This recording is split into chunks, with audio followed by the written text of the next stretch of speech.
Okay, welcome to the newest edition of Coffee with Dew. Justin, up, how brother? are you this morning? Doing Good. good. I got a very rare 8 hours of sleep last night, which I mean never happens ever. Um, we went out to a birthday dinner for a friend of my wife's last night, and didn't get home until like probably about 11. Mm-hmm. So most nights I go to sleep. I'm asleep by probably 9:30 or 10, and I often wake up at like 3:30, 4:30 in the morning. I'm like a 6 hours of sleep kind of guy, and Okay. last night it was just a rock solid 8 hours. Feel amazing. Well, yeah, I went to bed early. This morning I have Turkish coffee or Srpska kafa, or however you want to call it. It's Mm-hmm. strong stuff. It's like wagon trail stuff. No cream, no sugar. Yeah, I'm a black coffee guy too. And you're a black coffee guy too, although the other day you were drinking a Diet Coke. Which I will drink later. My kids got me this. You can't see it on camera, but I may have said this for Father's Day. I got this beverage fridge that I have on my desk here. It holds 6 cans. It's supposed to hold 6. I can only get 5 in there, but yeah, it's got Diet Cokes in there. Yeah. Well, the diet stuff, I think I heard you're better off drinking a regular pop or Coke or however you guys call it in Florida. Up here in the Chicago area, we call it pop. But diet artificial sweeteners I think are terrible for you. Yeah, right. And I need to not consume those. But I've been so I don't know if I told you this or not.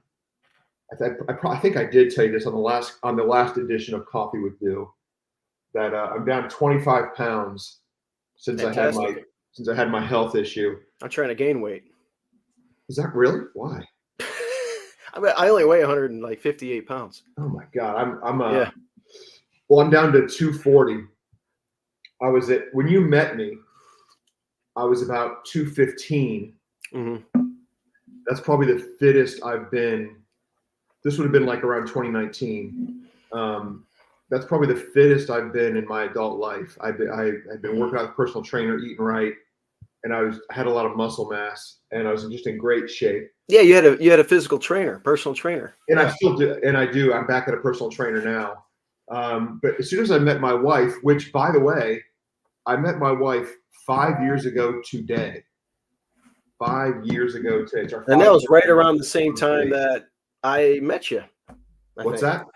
I think I met you shortly thereafter. No, you met me at the Hawthorne Invitational. Right. On March 30th. March 30th of 2019. Okay. Or maybe March 29th, whatever it was. And I met my wife a couple months later on June 22nd of 2019. Okay, that's right. Yep. And then I remember the next time I bumped into you was at the Indiana Grand contest in August of 2019. I was with the Caspers. Right. And that's when I remember one of the first conversations we had was about a new cryptocurrency that you were excited about called Raven Protocol. Yeah. Which is still around, but it's AI. It's still in the works. Not doing too much. I'm on 3 streams right now. We used to do the show just on YouTube. We're on Instagram, we're on Twitter, and we're on YouTube. Well, I shared it on Twitter. I don't know if anybody. Are you able to tell how many people are watching on each? Yeah, we have just under 70 right now. And like I said, during the big racing, when I do these shows during the big races, we get thousands, but a lot of people will watch on the recording as well. Yeah, that's awesome. Yeah, so there are 2 plays. Well, I was just to finish my previous thought. It's when we at Indiana Grand, when me and DeCaspers bumped into you that day. That's when I was in 3rd and 4th in that contest until the last race, when you had the winner of the Pacific Classic, who was a Rotus Racing Remember it. I can't remember the name of the horse. Forgot the name of the horse too, but it won at 10, like 8-9-1. And I had 2 entries, and I didn't use it. And if I had, I would have won the contest. And I was in 3rd and 4th going into the race, and ended up like 4th and 5th, and missed out on NHCC. But that was effectively, you could argue, that was the start of Team Lone Speed, because I remember I got your phone number at that. I added you to the group text, and I think the third, I think it was me, to Caspers, and you, and then from there, people started getting added one by one, and now it's become the most prolific horse racing group text in the world. A lot of people want to get in it, and I said, hey, I wish I could help you. I mean, we have some big names in there. I know. We have some big names in there. We do. We got Frank Mastari, Dylan Don. Well, at first, Frank won't admit this, but I remember when we first became friends with Frank. I was writing for lonespeed.com more often than then, and he said, "Don't you ever mention me as part of Team Lone Speed. I am not part of Team Lone Speed. Don't lump me in there with that." Oh, Frank's funny. And now he's a certified member because he finally agreed to allow us to mention his name in public. Yeah, Dylan Donnelly, Brent Schraff, who wins every time he plays. Brent Schraff he has got a great, he's not leading the NHC Tour right now, but he's got 3 scores above 3,300 on the tour, and he's only got 4 scores. He's I think in 2nd or 3rd place for the first half bonus, and he hasn't even earned all of his participation points. The first half doesn't end until like September, so he basically needs one more good score, and he can replace a lesser score and possibly win the first half, which comes with a prize. Might be BC, maybe even there's more than one prize. I'm fuzzy. I haven't really read the rules, but at this rate, Brent Schraff has got a real chance to win the NHC Tour this year. You know what? I wish he would play more, because every time he plays, he hits the board, he wins. Yeah, he's really good at the $2 win place contest, and he can play that every Friday. They're $75. He played yesterday. I saw his name. I don't think he put up a great score yesterday, but I mean, he's just. I would say, in terms of the $2 mythical format, Brent is probably the most consistent of all of our friends. He's just always there. And now, I would say the best run we've ever seen was Dylan that year that we met him, which would have been 2020. Right. It was amazing. When I remember there was a period of a couple of months where his name was always near the top. He was winning these massive weekend contests, and I was like, who is this guy? And so I reached out to I won't say who. I reached out to some people I knew would have his contact info, and I sent him an email and said, "Hey, I'm going to do a story on you." And then Dylan joined the Lone Speed group text, and of course we got Brent, and there may have been 1 or 2 people that have been dismissed over. You forgot to mention the Hall of Famer, nominee that hasn't gotten in yet. Haven't gotten him. We also haven't gotten to Marko Simonovic. Yeah, my bro. He's an aspiring horse breeder, appraiser, wannabe trainer. Yep. Try to be a horse player. And then we also have 27-time NHC qualifier and multiple NHC Hall of Fame nominee. Of course, I'm talking about Rich Nilsson. Right. Who I voted for every year. Has cashed in the NHC a few times. He's qualified like 20 times though, isn't it? No, yeah, I made that up. Yeah, it's I forget, maybe like 19 or 20 or 20. I forget how many times it is, but he's qualified a bunch. He won one of the NTRA's free contests, which had like a couple thousand people, and he finished first. That might be his greatest tournament accomplishment. Right now, did you know that Rich recently bought a website about breeding poodles? I know he buys a lot of little websites and stuff. Yes. And he owns a ice skating one we were talking about. Yeah, he owns an ice skating website. I believe it's figure skating or iceskating.com or something. But no, he recently bought a website. I forget what it's called, about poodle breeding. And the website does a lot of monthly revenue. It's like it sells a lot of advertising and I don't know what else, but that's what he's doing right now. Besides playing the horses and traveling, he goes on at least 4 2-week vacations with his family every year. We see the photos; they're beautiful. Yeah, I mean he's doing it right. You know, his kids are homeschooled. You know, he's a man of faith, a great handicapper. He's a fellow Floridian. He lives not too far from me. Mm-hmm. Yeah, Rich Nelson's doing it. He's doing things the right way. I wonder if Nick the Kid ever. I wonder if Nick the Kid ever got together with him when he went down the floor. I think Rich was trying to. Oh man. So I don't know if you handicapped for today's card. I looked at everything. You know, there's no turf. Obviously, Santa Anita's not running. Gulfstream, I believe, has no turf racing until like early July. So that cuts down on. I pretty much only handicap turf routes and the occasional, turf sprint. But I just feel like my handicapping style, the things that I'm good at spotting are more easily found in turf racing, turf routes, 2-turn turf racing specifically. Yep. But I've had some nice scores on dirt, and I'll look at a dirt race if I think I can find something I like. But there are two races that I found today that I think are worth playing, and at Churchill. One is at Churchill, and one is at Belmont. You want to dive into Belmont or Churchill? Let's. There's one big play and one kind of fringe opinion that I'm going to try to get to. And we can do it in chronological order because the first one is my biggest play of the day, and it's at Belmont at the Big A, also known as Aqueduct, also known occasionally as Royal Aqueduct. And it's the 10th race. Stake. It's a 3-year-old filly stakes race, and the name of the race is abbreviated on format. I believe that's the Wild. Would that be the Wild Applause? Let me.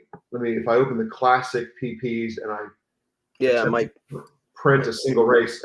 At Classic, they print the full name of the race. Yes, it is the Wild Applause, race 10 at Belmont at 1 mile on the turf for 3-year-old fillies, and many of these horses have recently faced each other. We don't have scratches out yet, I don't think. You know what? 9 o'clock. What's the weather looking like? You know what? It shows how it's always a crapshoot. My stepson is in New York City right now, and we just saw a picture. It looks like sunny skies, but let me check Jamaica, Queens, New York. And it looks like we have sunny skies all day with a chance of showers very briefly in the day. That shouldn't. If anything, it'll keep the stake on the turf, I think. I would think so. They might take one of these other races off, but I think we're looking at staying on the turf there today. And then let me check the NYRA feed, and if anybody is watching and could comment if NYRA. We have just under 100 people watching our great show. I don't think we have any scratches out for NYRA. So we're going to handicap this as if every horse is in the field, and folks will just have to adjust accordingly. We've got 9 horses with 2 main track onlys that we won't touch on. I think the favorite in here is very likely to be number 9, oversubscribed, and for good cause. Right. Anyone who watched the replay of oversubscribed's last race that was on May the 5th at Belmont and Aqueduct, a race that 2 other horses in this field come out of. You don't have to be a savvy replay watcher to know that oversubscribed had a really awful trip. Mm-hmm. It was really terrible.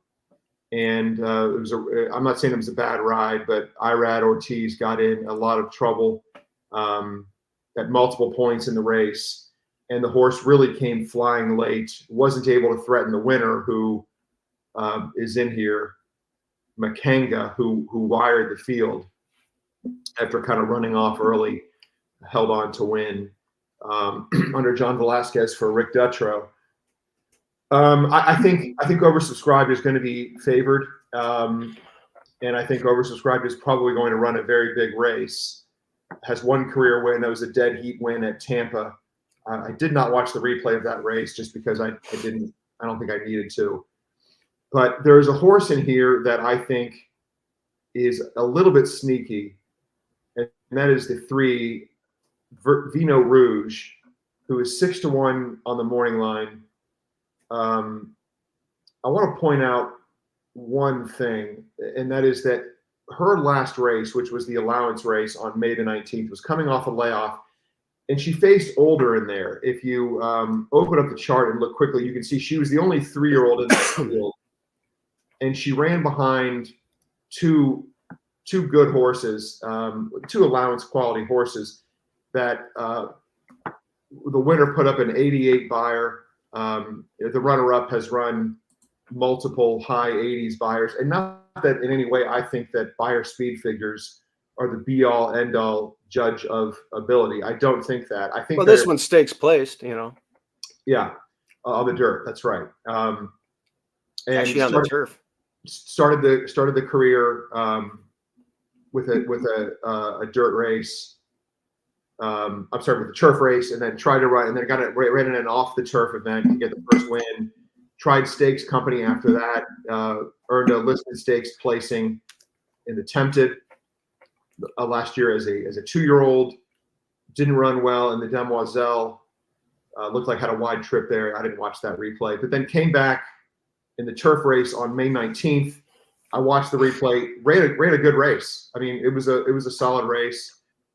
Just wasn't able to catch, run down another horse. The winner was coming off a long layoff too, but is a 4-year-old, and the runner-up in there, Lady Beth. Yeah, I showed both the past performances of those runners, and like I said, the runner-up, Lady Beth, is stakes placed on turf. So yeah, so I think running third in there is nothing to be ashamed of. And again, if Beyer speed figures are your thing, she put up an 84 herself, which is faster than anyone else in this field has run.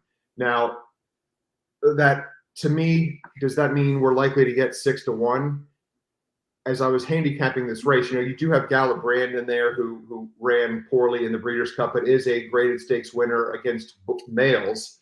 When she won the With Anticipation last August, it was against boys. So she figures to get some support. But Beyer speed figures do have a tendency to obviously influence the tote board, and I think that's probably going to happen here. So I'm concerned we're not going to get 6-1 on Vino Rouge. I'm concerned that that speed figure alone won't be enough, or might be enough to threaten number 9 Oversubscribed for favoritism. But the 9's going to be a little bit farther back. Right. I think Vino Rouge is going to be forwardly placed. Probably not on the lead.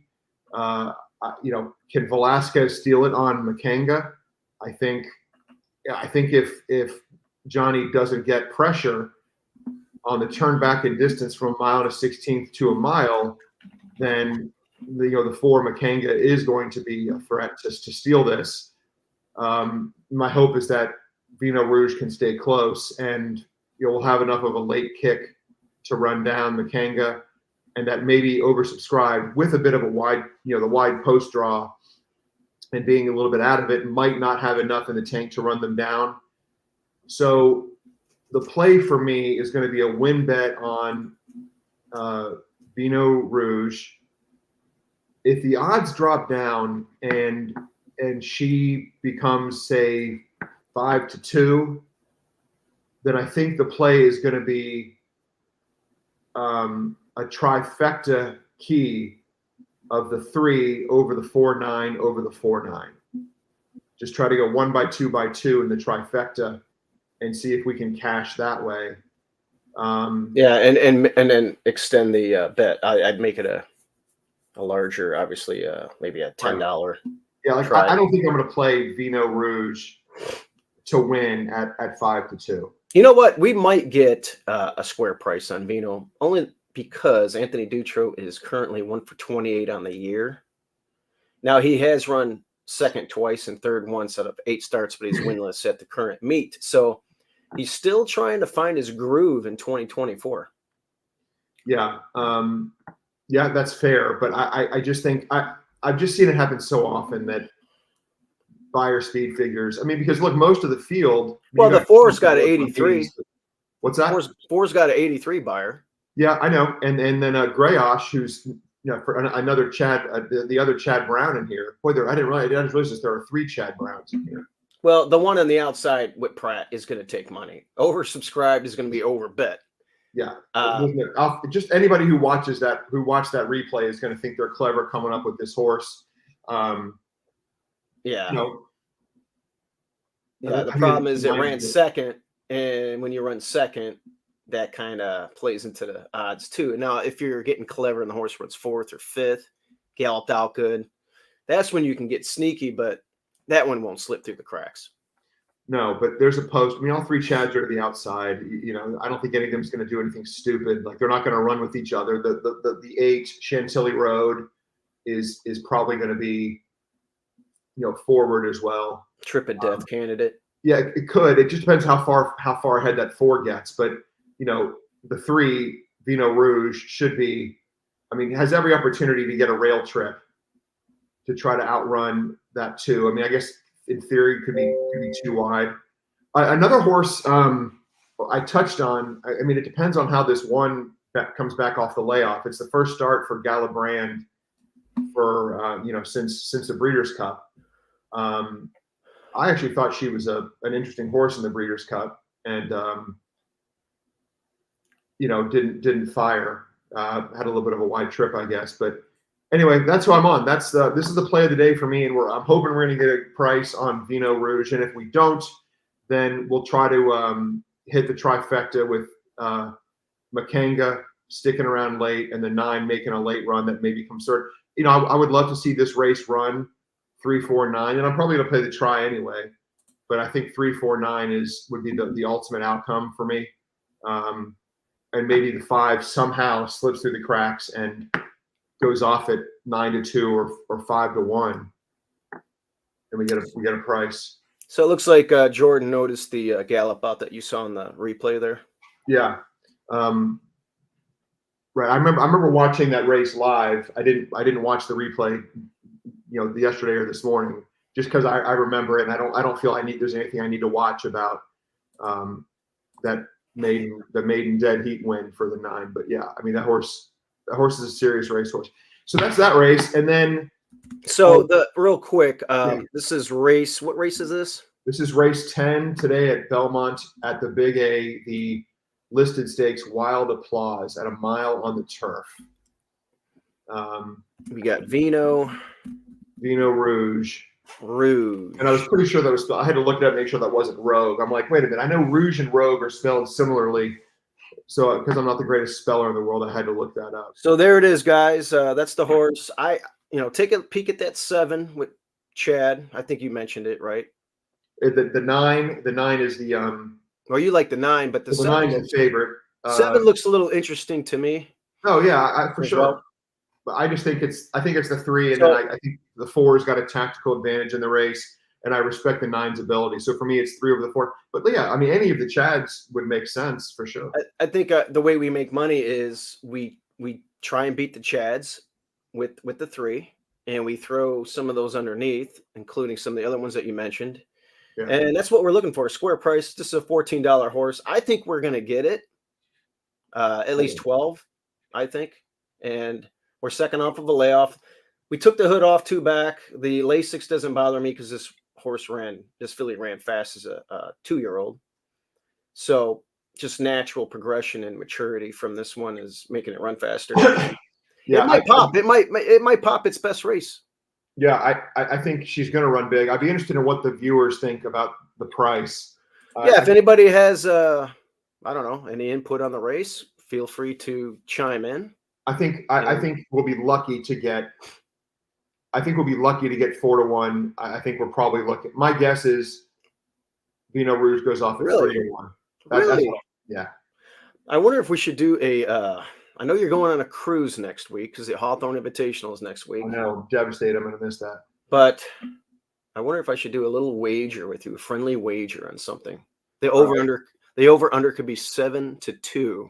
We got to see if there's any scratches in there because that would that would affect it. Here's the thing: if there are no scratches, and you want to set it at 7-2, oh wow, there are 3 Chads in there. Let me see who's riding.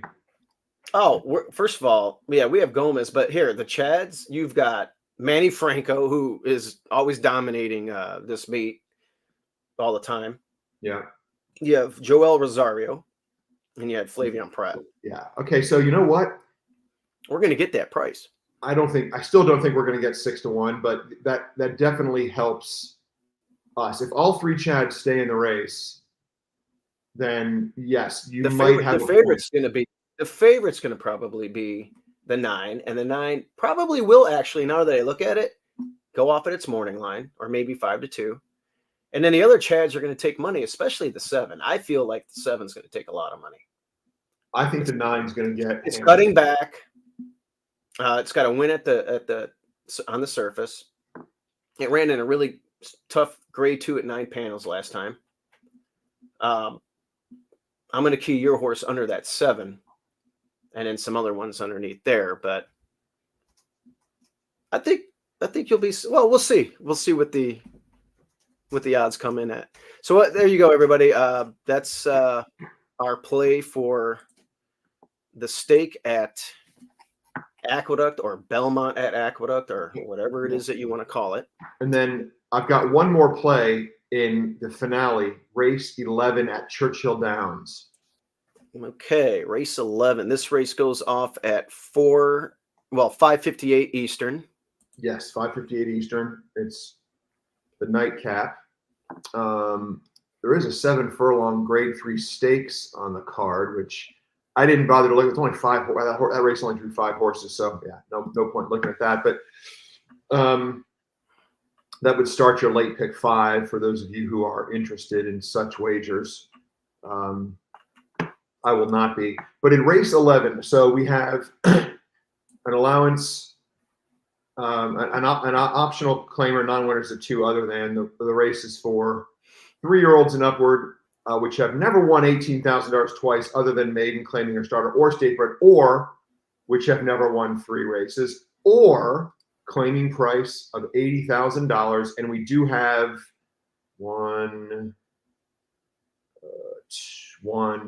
only one horse in the field that is in for the tag. And this is pre-scratches. Oh no, you know what? I think there was an early scratch in here, and I think it might be the 3. So I think there might be 0 horses in here. I saw Kevin Kirstein's tweet earlier, and in race 11 today, yes, the 3 split the wickets is an early scratch.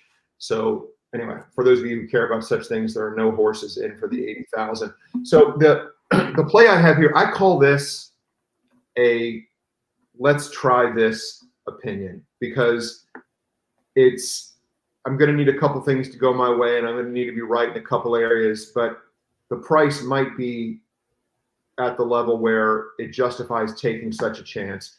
I don't generally like taking horses with wide post draws in 2-turn turf races, because as you and I have discussed offline a million times, getting hung out wide on the turf around either turn, certainly around, it's just it's so hard to run a big race when you're wide, especially if the rails are out. I don't know where these rails are going to be. We're at path 2 to the rails at 12 feet at Churchill today. So okay, number 11, Space Launch, Jose D'Angelo, Francisco Arrieta. This one comes out of a number of races at Gulfstream Park. In fact, today we'll be making its 7th start since December. So this one has been running continuously since December and has been running very well. Has 2 wins in that stretch. One of them for $25,000 has been protected since being claimed away from Safi Joseph.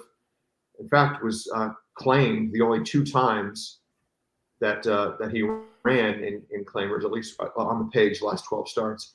Has never run at Churchill Downs.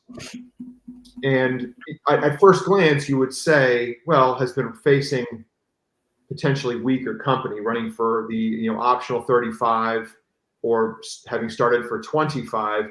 And as you glance through the field, most of the horses in here wouldn't be eligible for those races because they've never started for a level that low, which to me, that is significant that the 11 has been facing, at least at first glance on paper, weaker horses, even though Space Launch 11 has been protected in those starts. But if you look through the past performances at the horses that Space Launch has been running against at Gulfstream, you see a number of horses, and here I'm going to do it again, that have been putting up Beyer speed figures. Well, can I interrupt you real quick?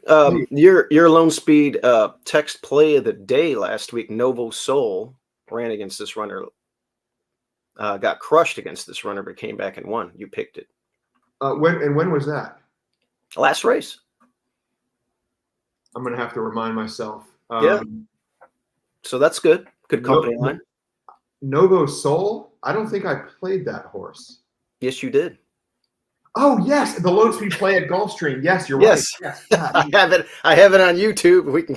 Yeah, no, you're 100% right. You the reason you threw me off. You said play of the day, and if you remember, well, whatever. We have a power play. We have I forgot. Yes. What time? We got to figure out our designation of. Right, you're right. Our specific plays. Yeah, that was kind of like a bonus play that won at Gulfstream. Yes, you're right. Bad memory by me, good memory by you. So yeah. So and if you look through the past performances, you have a number of next out winners that came out of those Gulfstream races in the winter and spring. You do get some good barns down there, and you get some horses that run well, and they're protected. So, but what I was going to say is, again, I'm mentioning Beyer speed figures, which I do look at. I don't think that they mean everything, but the horses that Space Launch has been running against are putting up high 80s to low 90s Beyers, okay? And if you flip through this field today at Churchill Downs, you've got some mid 80s, the occasional high 80s Beyer. But I think that those horses that Space Launch has been facing, and in some cases beating, would probably be favored in this race. So I don't like the post for Space Launch, but I do like the price. I think we're going to get 12-1. Again, this is before scratches. So I'm going to take a chance on 11 Space Launch in the 11th at Churchill Downs. A couple other horses that I'm interested in. Number 1, Harlow Cap for Steve Asmussen. Love Harlow Cap. Oaklawn horse, know a lot about it. Me and Marco crushed on this horse at Oaklawn when it won that allowance at 9 panels. Go ahead. And, if we look through the turf breeding, there's not a lot here to say, hey, this one wants turf. But, Asmussen, he's a 13% winner first time on the turf. He's a 17% winner dirt to turf.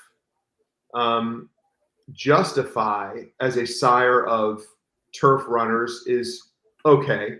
14% winners in turf routes.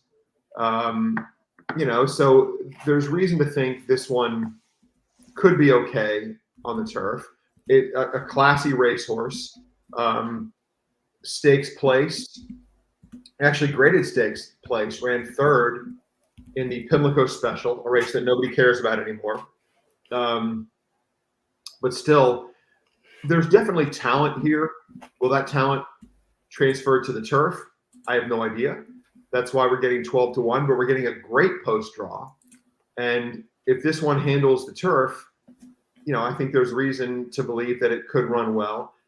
And then I really think, number 12, Out of Deductions, who was entered here weeks or longer ago, maybe a month ago, and came out. You see there's a gap in the 12's workouts from May 19th to June 6th. I think that's right around when this horse scratched out of a race. This one, you know, it may need a race, but I think there's a lot of ability with this horse. And I think Out of Deductions is a horse you're going to hear from this summer. Maybe not today, but what I'm going to do, just in case, and there are, you could go a number of different directions in here. I mean, there are some talented horses in this field. I think the 7 Fair Dinkum with Tyler Gaffalione is probably going to find a way to get a good trip and run a big race. Miranda Rights is solid. Miranda Rights ran 3rd last June in a race at Ellis Park, losing to More Than Looks. That is one of the most ultimate key races I've seen in a long time. Horses that came out of that June 17th race at Ellis that Miranda Rights was 3rd in have done nothing but come back and just run huge and advance their careers. And I think that horse is obviously solid. I mean, I wouldn't talk you off. Oh, and there's another horse that I hadn't gotten to yet that I'm also going to use. Number 2, Kigali, is going to go to the front, is stretching out from 2 sprints to a route. Oh, yeah, that'll have the front. I think that horse is likely to be unopposed on the early lead. And that's just always a dangerous thing at Churchill. So here's my play. Win bet on the 11, and then exactas 11 over the 1, 2, 12. And who knows, I might even get a little crazy and do a 1x3x3 trifecta just in case I crush the race. I'm not going to go too heavy there because there's so many other good horses in here that can run well. I know you'll have an opinion or two, but for me, it's the 11. Exactas 11 over 1, 2, 12. And I might even reverse it and play a 1, 2, 12 over the 11 in an exacta as a little bit of a saver. So that's the bonus play of the day. And I want to hear what you think, because I know you. Well, I'm interested. You know, they're adding the hood. It looks like we're going to have a really nice kick. You don't need the hood is just for focus. It's not necessarily for speed all the time. Mm-hmm. So the trainer must have recognized something to add it. It's probably worked with the hood. Really nice. I just hope, you know, we should be able to somewhere tuck in, save some ground somewhere in here on the backside. And then does the post worry me a little bit? Yeah, a little bit. But got to. I mean, I acknowledge that. But we will get our price. Yeah, we're going to get our price. It's 12-1 morning line. And maybe it gets lost out there in the outside. They're going to look at some of the other ones. I am really interested in Harlow Cap down on the rail. Should sit 3rd on the rail, stalking, getting that perfect pocket trip. If it can run on turf, it's going to be one to reckon with, because I know the horses that horse ran against at Oaklawn. And if it could switch surfaces here, and like you already mentioned all the statistics from Asmussen, he must think that one can run on turf, and I would want that one in underneath with the 11. I'm going to do an exacta box with those 2 as well. I'm going to add one quick thing here. Sorry to interrupt your analysis, but Jose D'Angelo, he hasn't run. I mean, he's still running horses at Gulfstream. Okay. I mean, if you just look at his recent starters, he won a race at Gulfstream 2 days ago. Most of his starters are there, but when he ships to Churchill, and this one just worked at, I hope it doesn't scratch. I hope the horse is actually on the grounds and didn't scratch, because it just worked out June 9th at Gulfstream. But Jose D'Angelo, 5 starters at the Gulfstream meet, 2 winners, a 2nd and a 3rd. So he's shipping horses that are ready to run. Also blinkers on. He's a 19% trainer with blinkers on, and 15% first time blinkers. And he's doing good when he ships up here. Here's the deal. This horse was running for 36 grand down there. It's been doing well. What's the purse here? It's a Kentucky bred. We're running for big money, $134,000. This is essentially a stakes race. Were the purses of those Gulfstream races really only 35,000? The last race I looked at, 41. Yeah, you're right. Looking at the chart, yeah, it was 41,000. So this is this horse's stake race, and like I said, he's 40%. He's got 5 starts, 2 wins, a second and a third. He's firing when he brings him here, and you have to believe that he put this one on the bus. Yeah, I mean, the horse was not an early scratch, which means, you know, I think if a horse doesn't even come into the track, it's an early scratch. You know, look, hopefully maybe we get a couple scratches to the inside, some of the longer prices, and we get a little closer to the rail when we break. Or we already know the 3's out, so that means we're breaking from post 10. And the other thing is at a mile and a 16th. Oh yeah, you got plenty of room to get over. And so you don't have at Churchill, you don't have a ton of time, but you know, at a mile and an 1/8 at Churchill on the turf, you got a ton of time. At a mile and a 16th, it's still better than breaking from that mile. Right. I still think we're going to need some luck. Arrieta's going to need to have, you know, he put it this way. He can't do what our buddy Carl Fry did at Santa Anita last weekend when I went ballistic, when he was on clearly the best horse. Oh, man. That's funny. So, you know, he's going to have to plan. Jockeys, this is what I would feel so much better about betting on horse racing if I knew that jockeys just understood they have to plan. If you have an outside draw in a turf route, just have a plan to save ground. Okay, just be aware that being wide around the clubhouse turn and certainly around both turns is a bad thing. Anticipate, have a plan for saving ground. That's all I can ask. That's all I can ask. And then the second thing would be continuing to advance around the clubhouse turn while wide, so that you enter the clubhouse turn, let's say, in the 3 or 4 path, 3 lengths off the lead. You shouldn't enter the backstretch 1 or 2 lengths off the lead, still in the 3 or 4 path. That means you are running a lot faster than the leader, and then you try to stop and stalk and then make another move late. You can't do that. Horses get 1 move on the turf. Don't burn that 1 move early while going wide around the clubhouse turn. You're not going to win. I hate that.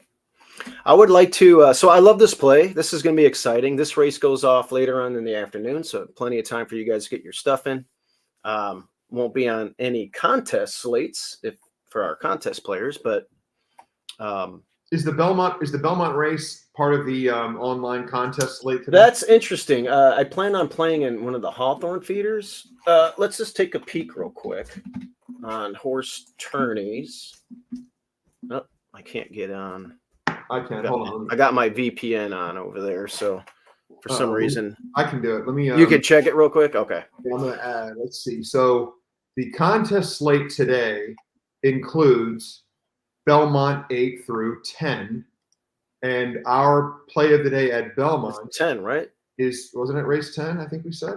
Yeah. I thought so.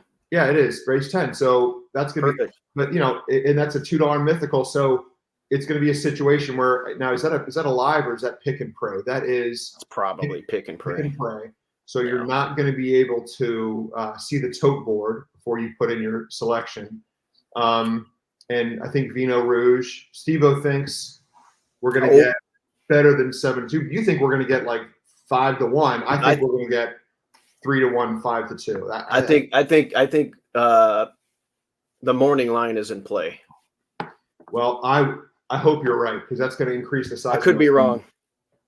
I would like to discuss a family horse, if you don't mind. Yeah, let's do it. I'm going to look it up right now. Give me the race and track. Yeah, we are.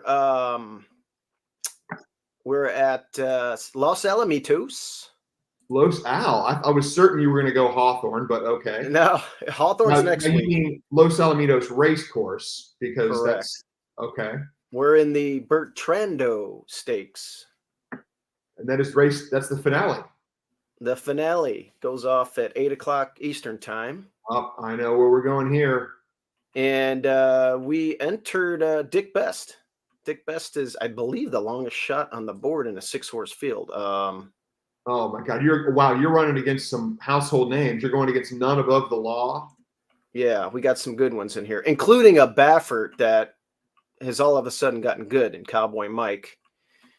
None Above the Law has been around for a little while, and we Lovesick Blues is one that one of our stablemates beat. Lamplighter Jack beat this horse on the turf last year at Santa Anita. But this is a consistent sort, but doesn't win often. Hasn't been winning lately anyway. But are you going to be alone? No, you're not going to be alone on the lead.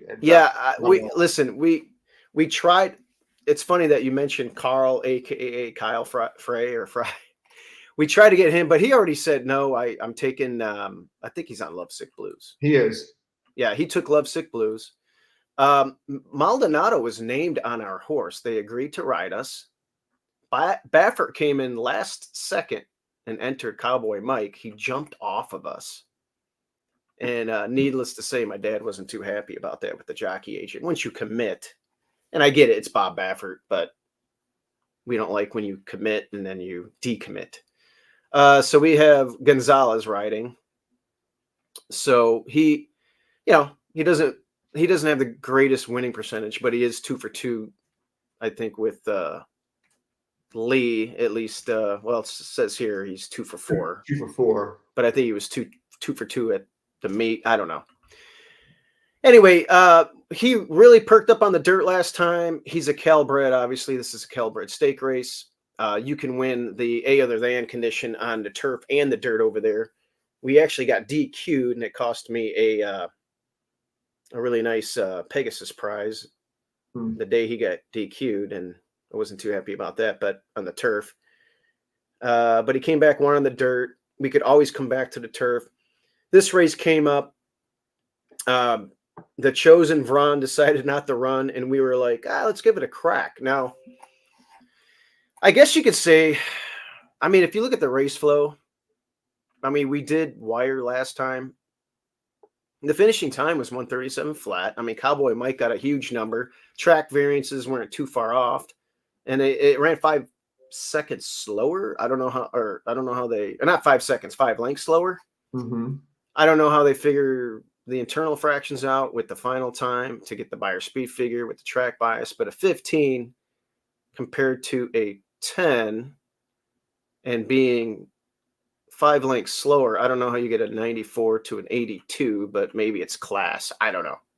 So you get, I was just looking at the purse structure. You get, look, 6,000. If you want to win, and I'm not saying you're not winning, but even if you run 4th, that's 6,000. Yeah, I mean, we want to get, we just want, if we could hit the board, that would be great. You'd be black type, and maybe you could, it's not a filly or nothing, but maybe somebody could look at that and you could sell the horse later, potentially. People do buy horses like this all the time. We've gotten offers for some of our horses. We've sold sometimes, and a lot of times we haven't. And you, knowing our text group, are probably surprised by some of the prices that are offered. And sometimes we take them and sometimes we don't on some of the horses. I mean, I won't mention names. There's one horse you had that you were offered an amount for that I was like, well, they're of course going to take that. And we didn't. But I don't know. The race flow, I'm guessing Lovesick Blues is just going to drop anchor in here, but it does have an early pace figure of a 99. There is some speed in here. The 4 is probably going to be running late, but Baffert trains for speed, is probably going to be on or near the lead, although it likes to sit second. Would you, I mean, I'm interested to hear what your opinion is, since we're going to be the longest price on the board. I mean, like, would you gun onto the 2 post and just go? No, I would. I listen, I don't know your horse that well. I mean, of course I watch it every time it runs, but I'm not dialed into, to the trainer like you are. What I would do is, I'm looking through the past performances, and your big efforts obviously come when you're up and on the pace. But I gotta wonder if maybe your best hope here is that some of these horses that look to show speed, they go at it, and maybe they pack it in, and then you can just try to pass as many horses as you can late. I just think it's unlikely you're going to be able to outrun Cowboy Mike early, and because that horse doesn't have to be on the lead, obviously, but if you outrun that horse early, the likelihood of being able to hold him off late, I think, is not super strong. What I would do if I was instructing the rider is say, let the 3 clear, let the 5 go at it, see who else tries to run with them, maybe try to sit 4th if you can make that happen, and hope that some of those horses just back up and you were able to pass them. Who knows? Maybe you can get up for 3rd by being close and being patient. I mean, well, I'm watching a replay of his last, and I'm not saying we can get the same trip, but we're going to be on the inside. And the hope is there's Cowboy Mike, the 3, and there's us, and we get the same type.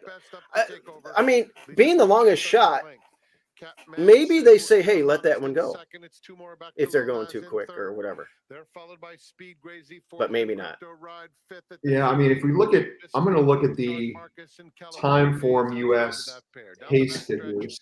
And if we look at that, leading the way by a neck, with Catman Sue continuing to apply moderate pressure. Dick Best is lengths to Speed Crazy along the rail, and Lil Nas is in 4th. See how he They're steps followed up. by Dark Marcus and Crypto Ride. California Bay trails past It shows I think he's the second fastest early, leads them a length and a half now behind Cowboy Mike, ironically.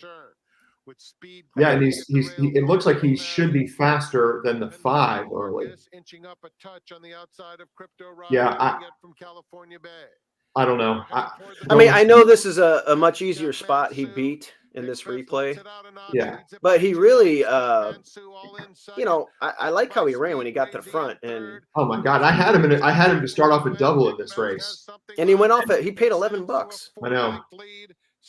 I mean, I was watching that race live and rooting him home. I mean, I think you said throw him in a stink. You always say that, though. Yeah. Did I really say that? No, every time you joke, throw it in grade 3. But look, he crushed.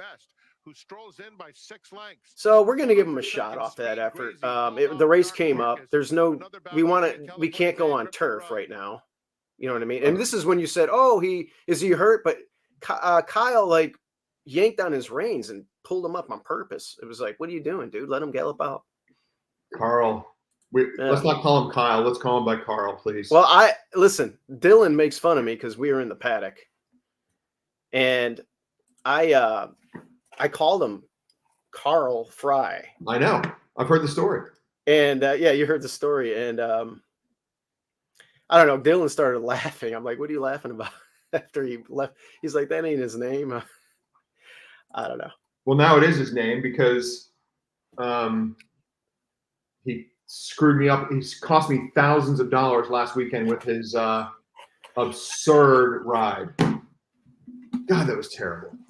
Yeah, well, he's been having a good meet over there. Well, he had a good meet at Santa Anita, but yeah, he let you down that day. Well, we had a great show here. It was a contest wager? Yeah. Total disaster. So Hawthorne next week, we have a bunch of horses working out. We're going to have 3 horses next week. And what I like about the Hawthorne contest, I could bet the family horses. And are you going to have any family horses on contest? Oh, yeah. I believe both days. And I think they're going to be live. I would just say before you bet the horse, make sure you check that rule because. I know for the regular contest, the $500 contest, yes, you can. Yeah, this is different. My dad bet his own horses and qualified for Vegas. And the Hawthorne Invitational, I'll have to double check that. Yeah, I would double and triple check that if I were you. Yeah, just my thought. I'm going to be sad that I'm not going to be there. I'm going. We're on a cruise, and we had to go on the cruise this weekend because of family scheduling and other things. But I don't like missing Hawthorne contests. Let's put it that way. I don't like especially this weekend. But hey, you said you plan for the event, and you probably got it's cheaper if you plan further out. I get it, No, So that's not even it. We didn't book the cruise until like mid-May, so we're paying an absurd. Listen to so this. was the Hawthorne Invitational not announced, or what the hell? No, it was. It just fell off my radar, honestly. Okay, all right. And I kind of forgot about it. But my Well, you were daughter, moving, you were doing this and that. Yeah. Yeah. Listen to this. Tell me how bad this sucks. My oldest daughter, as you know, broke her tibia, which is, I think, the ankle bone or whatever the hell it is. It's the shin, maybe. Anyway, she broke it. She's not going to go on the cruise. She is allowed to go on the cruise, but she would enjoy herself. It just wouldn't work. So we contacted the cruise line, and I said, look, I know you're not going to give me a refund, but can we just get a credit towards a future cruise for her portion of the cost? And they said no.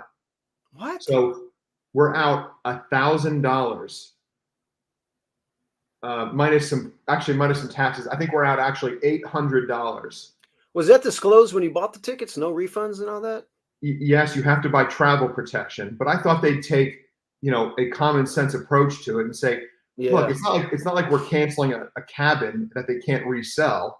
It's not costing them anything. Well, you're not canceling just to cancel. Right. You got a doctor's note. I mean, we have exactly right. We have a doctor's note, and the other 5 of us are still going. And they Royal Caribbean completely screwed us by saying, sorry, that money is lost. So I'm not going to fight this battle before the cruise because God knows what trouble I'll get my family into. But after the cruise, I guarantee you, I'm going to take this battle to social media and say, look, I'm not asking for a refund. Just can we apply that money we lost towards our next family cruise? I think that's perfectly fair. But no, they said no.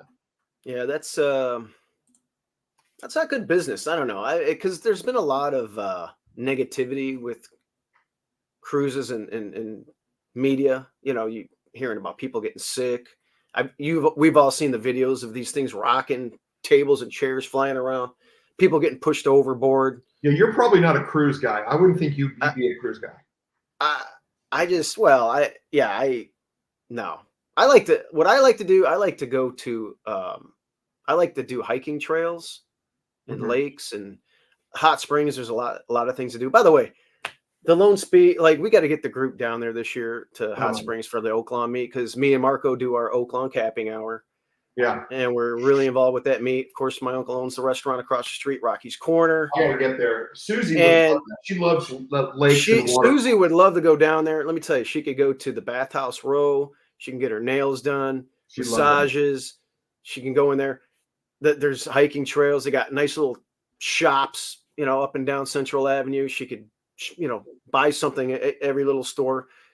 You'll have to keep her budget to a certain level. Yeah, I'll have to take her credit card and give her cash. Yeah, there you go. And there you go. Yes, she would love to go. She's watching us. I had no idea. I'm glad I didn't say anything. Hey, by the way, happy semi-anniversary, babe. See, because we have our wedding day, which is the real anniversary. So I asked her, I was like, look, I don't have to celebrate 2 anniversaries, right? And she let me off the hook. But I still like to recognize that 5 years ago today was the day I met her. That's good. Amazing. It's good that you remember that. It's been the best 5 years of my life, let me tell you. I love it. She's going to come walking through that door any second. Please don't watch me there. All right. Well, Coffee with Dew, we gave out a few horses. We gave out Dick Best. Dick Best is, I think Dick Best runs it's just a family horse. It's one that we can watch with interest together as part of the show. We think he's ready to go. He's spitting fire. It's a short field. Let's go, Dick Best. Let's hit the board. And then we've got our horse in the 10th at Belmont, the 3. And this is easy to remember. The 11th race at Churchill, the 11 horse with some exactas thrown in there on both races. And hopefully we get the prices we're talking about. I'll be playing them both. I'm going to get ready to go to my nephew's flag football game. They're undefeated. Both of my nephews play on the team. They dominate. They beat everybody by 30. They're in the championship game today. I'm going to watch that. I'm going to come back, swim in the pool, play some horses, and get the workout reports from my brother Danny when he comes back. We have 3 horses working this morning at Hawthorne. Fantastic. And then I don't know what your Sunday morning looks like. I know you go to church every week, but maybe we'll try Coffee with Dew tomorrow morning if we can find it. We could. Yes, we church is at I leave at 10 a.m. Central, so 11 a.m. your time. So we could do. Well, you're not an early riser. No, I'm an early. I get up. I get up early. I'm just, farting around. Let's maybe try. I get up early, but the problem is, I got to have that first cup, and I'm craving for my second. It killed me not to have my second cup during the show. Well, then you got to plan better. Let's shoot for an early. We'll see who the dedicated fans are. We'll do an early morning Coffee with Dew tomorrow. Let's do it. If you want to do 8 or 7, I'll do it as early. I can set the alarm. You let me know in a text. There might only be 5 people watching, but No, we got 143 on now. I'm sure we'll get over 1,000 plus on the recordings. So very good. All right, good luck at the flag football, buddy. We'll talk later. Will do. Let's cash some tickets. Later, guys. See you.